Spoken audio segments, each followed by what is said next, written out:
Aditya L1 కు count down మొదలు. రేపు ప్రయోగం. సూర్యుడిపై రీసెర్చ్ కి ఇస్రో రెడీ. ప్రపంచమంతా ఆసక్తి.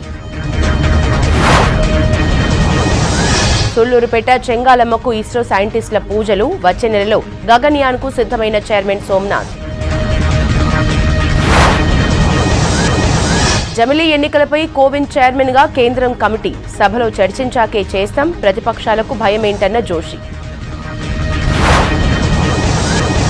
పీఎం మోదీతో గంటన్నర పాటు అమిత్ షా, నడ్డా మీటింగ్. పార్లమెంట్లో పెట్టాల్సిన బిల్లులపై ముగ్గురు నేతల చర్చ. ఇండియా కూటమి సీట్ల సర్దుబాటుపై సమన్వయ కమిటీ. డైవర్షన్ కే జమిలీ చర్చ తెచ్చారు. బీజేపీకి భయమన్న నేతలు. జీవో 46 మార్చాలని గ్రామీణ పోలీసు అభ్యర్థుల నిరసన. డీజీపీ ఆఫీస్ దగ్గర ఉద్రిక్తం. అరెస్ట్ చేసిన పోలీసులు. షెడ్యూల్ ప్రకారమే ఎలక్షన్ పెట్టాలి. రేపైనా రెడీ అన్న తలసాని. సిట్టింగ్ అభ్యర్థులపై వికారాబాద్, హుజూరాబాద్ బీఆర్ఎస్ లో నిరసనలు. కోర్టు తీర్పు ప్రకారం ఎమ్మెల్యేగా అవకాశం ఇవ్వాలన్న డీకే. కేసీఆర్ గుట్టు తెలుస్తుందనే చలో గజ్వేల్ ను అడ్డుకున్నారన్న నేతలు. కేసీఆర్ 90 స్కీమ్లు చెప్పి 9 కూడా అమలు చేయట్లేదన్న ఉత్తమ్. ఊర్లలో కొందరితో తీర్మానాలు చేయించడం సిగ్గుచేటన్న షబీర్. రేపు Pak India Asia cup match. మాపై అంచనాలు భారీగా ఉన్నాయన్న రోహిత్.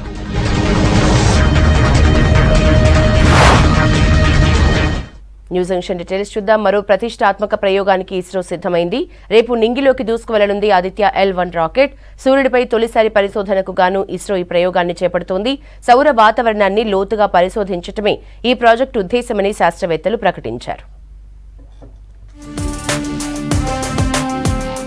సూర్యుడిపై పరిశోధన కోసం ఇస్రో చేపడుతున్న మరో ప్రతిష్టాత్మక ప్రాజెక్టుకి కౌంట్ డౌన్ మొదలైంది. తిరుపతి జిల్లా శ్రీహరికోటలోని సతీష్ ధావన్ స్పేస్ సెంటర్ నుంచి ఆదిత్య L1 రాకెట్ ని ప్రయోగించనున్నారు. మధ్యాహ్నం 12 గంటల 10 నిమిషాలకు కౌంట్ డౌన్ మొదలు పెట్టారు. 23 గంటలకు పైగా ఈ కౌంట్ డౌన్ ప్రక్రియ కొనసాగనుంది. రేపు ఉదయం 11 గంటల 50 నిమిషాలకు ఆదిత్య L1 ఉపగ్రహాన్ని మోసుకుంటూ PSLV C-57 నింగిలోకి దూసుకెళ్లనుంది.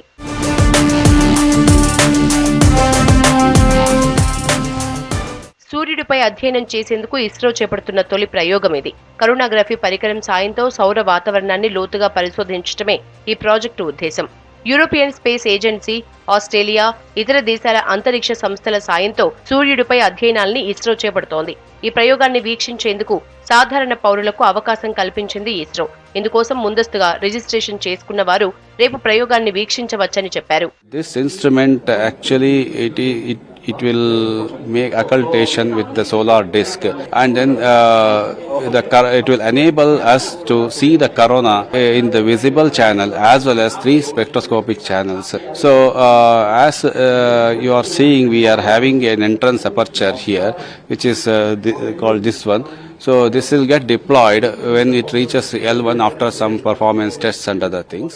Aditya L1 satellite బరువు 1500 కిలోలు. భూమి నుంచి సూర్యుని దిశగా 15 లక్షల కిలోమీటర్ల దూరంలోని లాగ్రాంజ్ పాయింట్ చుట్టూ ఉన్న కక్షలో దీన్ని ప్రవేశపెడతారు.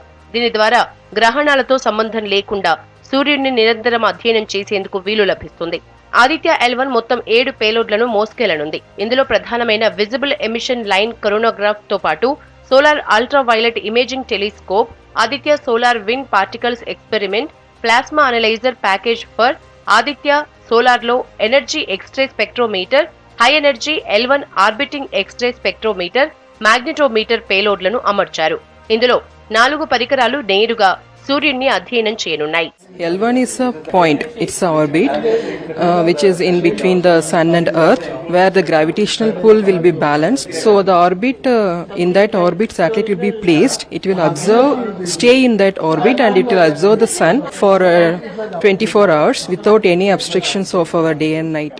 ప్రయోగం సక్సెస్ కావాలని ఆకాంక్షిస్తూ ఇస్రో శాస్త్రవేత్తలు పూజలు నిర్వహించారు. సూళ్లూరుపేటలోని శ్రీ చెంగాలమ్మ పరమేశ్వరి ఆలయాన్ని ఇస్రో చీఫ్ సోమనాథ్ సందర్శించి ప్రత్యేక పూజలు నిర్వహించారు. ఇస్రో శాస్త్రవేత్తలు ప్రతి ప్రయోగానికి ముందు చెంగాలమ్మను దర్శించడం ఆనవాయితీగా వస్తోంది. దాదాపు 15 ఏళ్లుగా ఈ ఆనవాయితీ కొనసాగుతోంది. ఇది చాలా ముఖ్యమైన ప్రాజెక్ట్ అన్నారు సోమనాథ్. ఈ ప్రయోగం తర్వాత గగన్యాన్ ఉంటుందని, అక్టోబర్ మొదటి వారంలో దీన్ని చేపడతామని అన్నారు. చంద్రయాన్ 4 ప్రయోగంపై ఇంకా నిర్ణయం తీసుకోలేదన్నారు Somnath. Aditya L1 satellite is for studying our sun, and it will take another 125 days to travel from Earth to reach the point where the satellite will look at sun, called L1 point. So I came here to pray to Changalamba Parameshwari for getting us the strength for making this launch again. Very important launch, successful. Aditya L1 rocket 177 రోజుల పాటు ప్రయాణం చేసి సౌర కక్షలోకి చేరుకోనుంది. ఇక సూర్యుడిపైకి ఉపగ్రహాన్ని పంపిన 4వ దేశంగా భారత రికార్డు సృష్టించనుంది. ఇప్పటికే అమెరికా, జర్మనీ, యూరోపియన్ స్పేస్ ఏజెన్సీలు మాత్రమే సూర్యుడిపైకి ఉపగ్రహాల్ని పంపాయి. జమిలీ ఎన్నికల వైపు కేంద్రం అడుగులు వేస్తోంది. ప్రత్యేక పార్లమెంటు సమావేశాల్లో బిల్లును తీసుకురానున్నట్లు తెలుస్తోంది. మాజీ రాష్ట్రపతి రామ్నాథ్ కోవింద్ నేతృత్వంలో కమిటీ వేసింది కేంద్రం. జమిలీ ఎన్నికల సాధ్యాసాధ్యాలపై చర్చించి నివేదిక ఇవ్వనుంది. కేంద్ర నిర్ణయంపై కాంగ్రెస్ తీవ్రంగా మండిపడింది. మోదీకి ఓటమి భయం పట్టుకుందని ఆరోపించింది.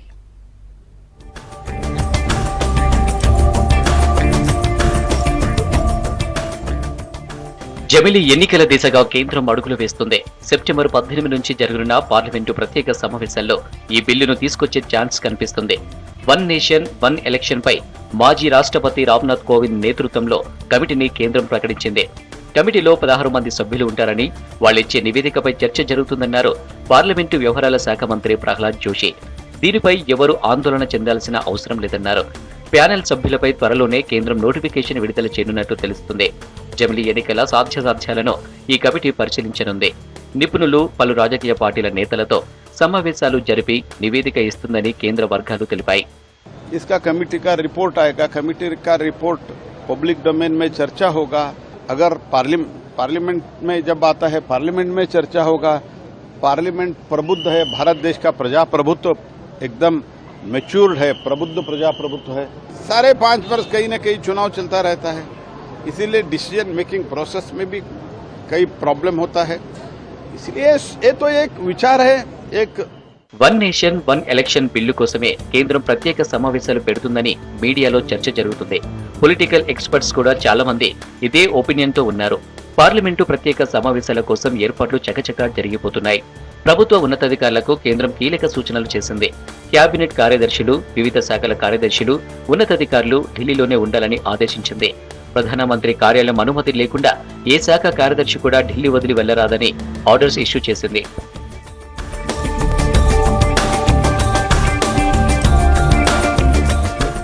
జమిలీ ఎన్నికల నిర్వహణపై గత రాజ్యసభలో కేంద్ర న్యాయశాఖ మంత్రి అర్జున్ రామ్ మేఘ్వాల్ ఓ ప్రకటన చేశారు.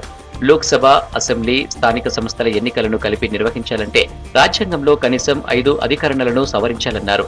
వన్ నేషన్ వన్ ఎలక్షన్ పై అధ్యయనం చేసేందుకు కేంద్రం కమిటీ వేసిందన్నారు అర్జున్ మేఘ్వాలా. వన్ టైం వన్ ఎలక్షన్ అంశం కొత్తగా తెరపైకి రాలేదని, కొన్నేళ్లుగా దీనిపై చర్చ జరుగుతుందన్నారు మాజీ న్యాయశాఖ కార్యదర్శి మల్హోత్రా. ప్రభుత్వం ప్రకటించిన కమిటీ పరిష్కారం చూపే అవకాశం ఉందని చెప్పారు. एक चुनाव एक नेशन में ये फ़ायदा होगा कि एक तो हमारे जो चुनाव पे खर्चे होते हैं वो कम हो जाएंगे. लेकिन इसको करने के लिए जो आज की तारीख में है, हम बात कर रहे हैं डिज़ायरेबिलिटी की. यस, डिज़ायरेबिलिटी है, होना चाहिए, इसके बहुत फ़ायदे होंगे. వన్ నేషన్ వన్ ఎలక్షన్ నిర్ణయంపై కాంగ్రెస్ తీవ్ర స్థాయిలో మండిపడింది. ప్రజల దృష్టిని మళ్లించేందుకే ఈ నిర్ణయాన్ని తెరపైకి తీసుకొచ్చారని ఆరోపించారు. బీజేపీ ప్రభుత్వం తీవ్ర భయాందోళనలో ఉందన్నారు కాంగ్రెస్ నేతలు. గణేష్ పండుగ వేళ ప్రత్యేక సమావేశాలకు పిలవాల్సిన అవసరం ఏమిటని మహారాష్ట్ర మాజీ సీఎం పృథ్వీరాజ్ చౌహాన్ మాజీ రాష్ట్రపతిని చైర్మన్ గా ప్రకటించడం మొదటిసారి చూస్తున్నామన్నారు ఎంపీ ప్రమోద్ తివారీ. अगर सरकार ने घोषणा की है कि 5 दिन का विशेष सत्र बुलाएंगे और उसमें कुछ विधेयक पारित कराएंगे, तो बताइए कौन सी विधेयक है. तो ये सिर्फ इंडिया मीटिंग में कुछ इसका ध्यान बटाने के लिए किया जा रहा है. ఈ ఏడాది నవంబర్, డిసెంబర్ నెలల్లో 5 రాష్ట్రాల అసెంబ్లీ ఎన్నికలు జరగనున్నాయి. తెలంగాణ, ఛత్తీస్గఢ్, రాజస్థాన్, మధ్యప్రదేశ్, మిజోరాంలో ఎన్నికలున్నాయి. ప్రస్తుత షెడ్యూల్ ప్రకారం వచ్చే ఏడాది మేలో లోక్సభతో పాటు ఆంధ్రప్రదేశ్, ఒడిశా, సిక్కిం, అరుణాచల్ ప్రదేశ్లో ఎన్నికలు ఉన్నాయి. కేంద్రం అనుకున్నట్టు జరిగితే లోక్సభను రద్దు చేసి ముందస్తుగానే జమిలీ ఎన్నికలకు వెళ్లొచ్చన్న ఊహాగానాలున్నాయి. ఇటు జమ్మూ కాశ్మీర్లోనూ ఎన్నికలు నిర్వహించాలని కేంద్రం చూస్తుంది.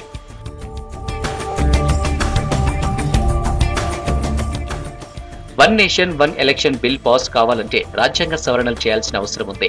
ఈ సవరణలకు ఉభయ సభలు 2/3 మెజారిటీతో ఆమోదించాల్సి ఉంది. అంతేకాదు సగం కంటే ఎక్కువ రాష్ట్రాలు ఆమోదం తెలపాలి. ప్రస్తుతం బీజేపీ 10 రాష్ట్రాల్లో అధికారంలో ఉంది. దాని మిత్రపక్షాలు మరో 6 రాష్ట్రాల్లో పవర్లో ఉన్నాయి. లోక్సభలో ఎన్డీఏ కష్టపడితే 2/3 మెజారిటీ సాధ్యమే కానీ రాజ్యసభలో చాలా కష్టం. పెద్దల సభలో బీజేపీకి తక్కువ మెజారిటీ ఉంది. ఇక్కడ 2/3 మెజారిటీతో బిల్లు గట్టెక్కడం కష్టమేనంటున్నారు ఎక్స్పర్ట్స్.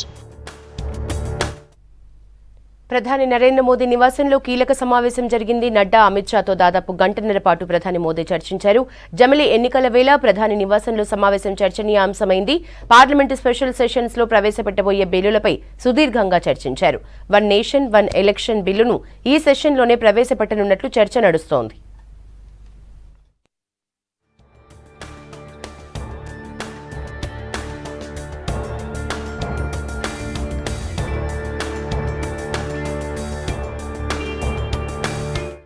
రాష్ట్ర ఏర్పాటు అడ్డుకునేందుకు ఎన్ని కుట్రలు చేసినా గాంధీ మార్గంలో సాధించుకున్నామన్నారు సీఎం కేసీఆర్. ఎన్నికలు ఎప్పుడొచ్చినా తాము సిద్ధంగా ఉన్నామన్నారు ఆ పార్టీ లీడర్స్. ఏ రాష్ట్రంలో కూడా బీజేపీ గెలిచే పరిస్థితి లేదన్నారు. జిల్లాలో అసంతృప్తుల నిరసనలు కంటిన్యూ అవుతున్నాయి.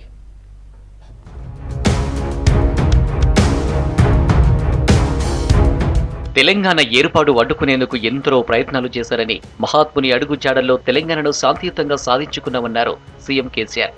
సకల జిల్లాలకు సమానంగా ప్రగతి ఫలాలను అందించడమే లక్ష్యంగా పనిచేస్తున్నామని, అప్పుడే సకల జిల్లాల అభివృద్ధి సాధ్యమవుతుందన్నారు. హైదరాబాద్లోని హెచ్ఐసిసిలో స్వాతంత్ర్య భారత వజ్రోత్సవాల ముగింపు వేడుకలలో సీఎం పాల్గొన్నారు. గాంధీ మార్గంలో రాజ్యాంగ పరిధిలో ఉద్యమించడం వల్లనే తెలంగాణ రాష్ట్ర స్వప్నం మనకు సాకారం అయింది. పోరాటం గమ్యాన్ని ముద్దాడగలిగింది. టీఆర్ఎస్ ను స్థాపించినప్పుడు అహింసాయుత ఉద్యమం ద్వారా రాజ్యాంగ పరిధిలోనే ఉద్యమించి విజయం సాధిస్తామని నేను నిండు మనసుతో స్పష్టంగా ప్రకటించాను. ప్రాణాన్ని పణంగా పెట్టైనా సరే లక్ష్యాన్ని సాధించాలి తప్ప అహింసా మార్గాన్ని వీడకూడదని నేను నిర్ణయించుకున్నాను. ఆ నేపథ్యంలో నుంచి వచ్చిందే ఆమరణ నిరాహార దీక్ష ఆలోచన. ఏ రాష్ట్రంలో కూడా బీజేపీ గెలిచే పరిస్థితి లేదన్నారు మంత్రి తలసాని శ్రీనివాస్ యాదవ్. షెడ్యూల్ ప్రకారమే ఎన్నికలు జరపాలని తాము కోరుకుంటున్నామన్నారు. ఎప్పుడు ఎన్నికలు వచ్చినా బీఆర్ఎస్ రెడీగా ఉంటుందన్నారు. దేశంలో మోదీ క్రేజ్ పోయిందన్నవారు ఓడిపోతున్నామనే రిపోర్ట్ బీజేపీ నేతలకు ఉందన్నారు. ఇప్పుడు జరిగిన లేటెస్ట్ సర్వేస్ ఏవైతే ఉన్నాయో నీకు ఏ రాష్ట్రంలో కూడా బీజేపీ గెలిచే పరిస్థితి లేదనేది నాకు కూడా రిపోర్ట్ ఉంది. పార్లమెంట్ ఎన్నికలే ముందుకు తీసుకొచ్చి దీంతో కలిపి చేయాలనుకుంటున్నారు అనేది మనకున్న సోర్స్ ఆఫ్ ఇన్ఫర్మేషన్. ఈ దేశంలో ఏ పార్టీల తాటాకుడు చప్పుడులకు భయపడేటువంటి పార్టీ కాదు, మా ప్రభుత్వం కాదు. మేము ఎనీ టైం రెడీ. వాళ్ళు రేపు షెడ్యూల్ ఇచ్చి నెక్స్ట్ 10-15 డేస్ లో ఎలక్షన్ అంటే కూడా మేము ప్రిపేర్ అయి ఉన్నాం. ప్రజల సంక్షేమం కోసం పనిచేసే తమను ఆదరించాలన్నారు మంత్రి గంగుల కమలాకర్. కరీంనగర్లో లబ్ధిదారులకు బీసీ బంధు కింద ₹1,00,000 చెక్కులు పంపిణీ చేశారు. ప్రతిపక్ష పార్టీల నేతలు ఓట్ల కోసం కల్లబుల్లి మాటలు చెప్పి మభ్యపెడుతున్నారని చెప్పారు. తెచ్చుకున్న తెలంగాణ మళ్లీ గుడ్డి దీపం కాకుండా చూడాల్సిన బాధ్యత ప్రజల మీదే ఉందన్నారు గంగుల. రాబోయే కాలంలో ఒక్క ఓటు కోసం వస్తారు, మళ్ళీ కనబడరు. కనబడే నాయకులు మీరు ఎవరు చూడండి ఒక్కసారి. ఓట్ల కోసం వచ్చే రాజకీయాలు పబ్బం కట్టుకొని పోతారు. ఆకలి మీద ఉన్న వాళ్ళందరూ ఆవురావురు ఉన్నారు. ఇప్పుడు ఈ నగరం అన్ని రకాల ముందుకు వెళ్ళాలి, జిల్లా ముందుకు వెళ్ళాలి. మన పిల్లల భవిష్యత్తు అంధకారం చేయకూడదు. అక్కడ సోదరులారా, ఈ మంచి చేసే కార్యక్రమాన్ని, మంచి చేసే ప్రభుత్వాన్ని ఆశీర్వదించండి. మీరు జనగామలో ఎమ్మెల్యే ముత్తిరెడ్డి, ఎమ్మెల్సీ పల్లా రాజేశ్వరరెడ్డి మధ్య రోజు రోజుకు టికెట్ వారు ముదురుతుంది. ఇద్దరు నేతల మధ్య పోరు జనగామ పోలీస్ స్టేషన్ కు చేరింది. రాఖీ పండుగ సందర్భంగా జనగామకు చెందిన మహిళా ప్రజా ప్రతినిధులు ఎమ్మెల్సీ పల్లాకు రాఖీ కట్టి శుభాకాంక్షలు తెలిపారు. జనగామ నాయకులకు స్వీట్లు పంచారు పల్లా. దీనిపై ముత్తిరెడ్డి వర్గీయులు ఆగ్రహం వ్యక్తం చేశారు. ముత్తిరెడ్డి అనుచరులు చేసిన ఆరోపణలపై తీవ్రంగా స్పందించారు పల్లా వర్గీయులు. నిరాధార ఆరోపణలు చేశారంటూ ముత్తిరెడ్డి వర్గానికి చెందిన విజయ్పై పోలీసులకు ఫిర్యాదు చేశారు.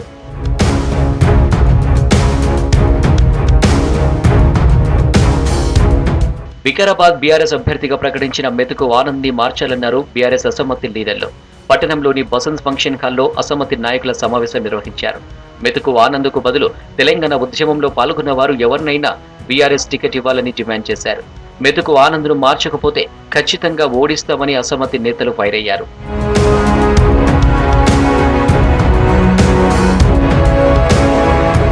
హుజరాబాద్ టికెట్ తనకే ఇవ్వాలని, లేకపోతే కాంగ్రెస్లోకి పోతానన్నారు జమ్మికుంట మాజీ ZPTC BRS leader Arukala Veeresalingam. BRS పార్టీలో గుర్తింపు లేదంటూ ఆవేదన వ్యక్తం చేశారు. కేసీఆర్ పునరాలోచన చేసి టికెట్ తనకే ఇవ్వాలని డిమాండ్ చేశారు.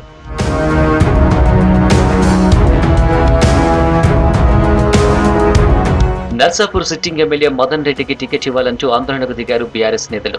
సంగారెడ్డి జిల్లా హత్నూరాలో రహదారిపై మౌన ప్రదర్శన చేశారు. తర్వాత దగ్గరలోని వాటర్ ట్యాంక్ పైకి ఎక్కి నిరసన తెలిపారు. 2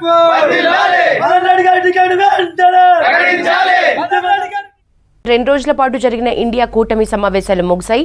3 తీర్మానాన్ని సమావేశంలో ఆమోదించారు. ఇచ్చిపుచ్చుకునే ధోరణిలో సీట్ల పంపకాలు ఉండాలని నిర్ణయించారు. అన్ని ప్రాంతాల్లో ఉమ్మడి బహిరంగ సభలు, ర్యాలీలు నిర్వహించాలని నిర్ణయించారు. సార్వత్రిక ఎన్నికల్లో సాధ్యమైనంత వరకు ఉమ్మడిగానే పోటీ చేయాలని తీర్మానించారు. దీనికోసం 14 మందితో కోఆర్డినేషన్ కమిటీ వేసింది. సెప్టెంబర్ 30లోగా సీట్ల సర్దుబాటు చేయాలని కమిటీకి కూటమి ఆదేశించింది.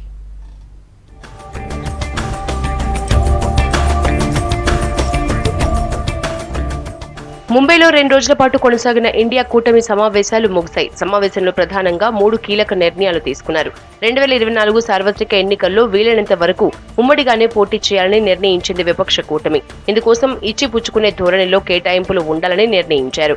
జుడేగా భారత్ జీతేగా ఇండియా పేరుతో లోక్సభ ఎన్నికల్లో పోటీ చేయాలని నిర్ణయించారు. సీట్ల సర్దుబాటు తర్వాత దేశవ్యాప్తంగా వివిధ ప్రాంతాల్లో ఉమ్మడి సభలు, ర్యాలీలు నిర్వహించాలని తీర్మానించారు. पहला रेजोल्यूशन ये है कि the India parties hereby resolve to contest the forthcoming Lok Sabha elections together as far as possible. Seat sharing arrangements in different states will be initiated immediately and concluded at the earliest in a collaborative spirit of give and take. సీట్ల సర్దుబాటుపై కూటమిలోని 14 మందితో coordination committee వేశారు. తక్షణమే సీట్ల కేటాయింపుపై చర్చలు ప్రారంభించాలని నిర్ణయించారు. September 30లోగా ప్రక్రియ మొత్తం పూర్తి కావాలని కూటమి ఆదేశించింది. కమిటీలో కాంగ్రెస్ నుంచి కేసీ వేణుగోపాల్, ఎన్సీపీ నుంచి శరద్ పవార్, డీఎంకే నుంచి టీఆర్ బాలు, హేమంత్ సోరెన్, తేజస్వి యాదవ్, అభిషేక్ బెనర్జీ, రాఘవ్ చద్దా, జావేద్ అలీ ఖాన్, డి రాజా, మెహబూబా ముఫ్తీ, ఒమర్ అబ్దుల్లాకు చోటు కల్పించారు. 19 మందితో క్యాంపెయిన్ కమిటీని ప్రకటించగా 12 మందితో working group of social media, 19 మందితో వర్కింగ్ గ్రూప్ ఆఫ్ మీడియా, 11 మందితో వర్కింగ్ గ్రూప్ ఆఫ్ రీసెర్చ్ కమిటీల్ని ప్రకటించారు. ప్రజల దృష్టి మళ్లించేందుకు 1 టైం 1 ఎలక్షన్ ను తెరపైకి తీసుకొచ్చారని ఆరోపించారు కాంగ్రెస్ చీఫ్ మల్లికార్జున ఖర్గే. ప్రజలు మోసపోయేందుకు సిద్ధంగా లేరన్నారు. కూటమి బలాన్ని చూసి బీజేపీ సర్కార్ ఆందోళన చెందుతోందన్నారు. తమ అందరి లక్ష్యం బీజేపీని కూల్చివేయటమే అన్నారు. उनकी हमेशा यही रणनीति रही है कि गरीबों के खिलाफ काम करते हैं, बड़े बड़े उद्योगपति के साथ वो मिलजुल के चलते हैं, जो बड़े बड़े सरमाएदार है और उनको जो पैसा जा रहा है हमारा गरीब का, तो उसको रोकने के लिए इंडिया जीतना जरूरी है. जो तय किए हैं, जो रेजोल्यूशन भी हम आप देखे हैं, और उसी ढंग से उस रेजोल्यूशन भी काम करेंगे. हर जगह मीटिंग करेंगे, हर स्टेट कैपिटल में हम जाएंगे. 60% ఇండియా తమ వెంటే ఉందన్నారు రాహుల్ గాంధీ. ఇండియా కూటమిని ఓడించడం బీజేపీ తరం కాదన్నారు. అదాని ఇష్యూపై సమగ్ర చర్చ జరగాలన్నారు రాహుల్ గాంధీ. చైనా తమ భూభాగాన్ని ఆక్రమించలేదని పదే పదే చెప్తున్న మోదీ వేల కిలోమీటర్లు ఆక్రమణకు గురైన విషయం ఎందుకు ప్రస్తావించడం లేదని అన్నారు. లడఖ్ లో పర్యటిస్తే వాస్తవాలేంటో తెలుస్తాయన్నారు Rahul Gandhi. So the task in front of us is to come together in the most efficient way possible. And 2 big steps have been taken in that regard. The first step is a coordination committee and committees under that committee. 2 very, very powerful steps in ensuring that the India alliance defeats the BJP. The Prime Minister and the BJP are a nexus of corruption. ఇది పార్టీల కూటమి కాదని 140 కోట్ల మంది ప్రజల కూటమి అన్నారు Delhi CM Arvind Kejriwal. అవినీతి, అహంకార ప్రభుత్వాన్ని కూల్చేస్తామన్నారు. ఇండియా కూటమి రోజు రోజుకు బలపడుతోందన్నారు ఉద్ధవ్ ఠాక్రే. తమ బలాన్ని చూసి మోదీ టీం ఆందోళనకు గురవుతోందన్నారు. ये अलायंस कुछ चंद 26, 27, 28 केवल पार्टियों का अलायंस नहीं है. ये इंडिया अलायंस इस देश के 140 करोड़ लोगों का अलायंस है. और ये लोग एक साथ आए हैं, देश के लोग इकट्ठे हो रहे हैं और बहुत बड़ी संख्या में लोग इकट्ठे हो रहे हैं. और यहाँ पे जितने लोग बैठे हैं कोई पद के लिए नहीं आया. सब 140 करोड़ लोगों के इस भारत देश को बचाने के लिए आए हैं, इसको तरक्की के रास्ते पे ले जाने के लिए आए हैं. जो हमने नारा दिया है, जुड़ेगा भारत जीतेगा इंडिया, वो इंडिया और भारत को हम जिताएंगे, जरूर जिताएंगे. और ये लड़ाई सिर्फ हम लोगों की नहीं, आप सभी की. విపక్షాల అనైక్యతే మోదీకి ఇన్ని రోజులు ప్లస్ అయిందన్నారు ఆర్జేడీ చీఫ్ లాలూ ప్రసాద్ యాదవ్. మరోసారి ఈ తప్పు చేయదలుచుకోలేదన్నారు. ఫాల్స్ హామీలతో అధికారంలోకి వచ్చిన మోదీ నల్లధనం తెచ్చి ప్రజల ఖాతాల్లో ఎందుకు వేయలేదని ప్రశ్నించారు. सीट शेयरिंग अब शुरू होगा. सीट शेयरिंग और सीट शेयरिंग में हम लोग सब लोग सफल होंगे, कोई दिक्कत कठिनाई नहीं होगी, कहीं कोई हर्डल नहीं होगा। अपना कुछ नुकसान करके भी हम लोग इंडिया को, ये संघ है, हम लोग जिताएंगे। आप समझ लीजिए कि जितनी पार्टियां एकजुट होकर के काम कर रही हैं, तो आप अच्छी तरह जान लीजिए कि अब इसी का नतीजा होगा कि अभी जो केंद्र में हैं अब वो हारेंगे।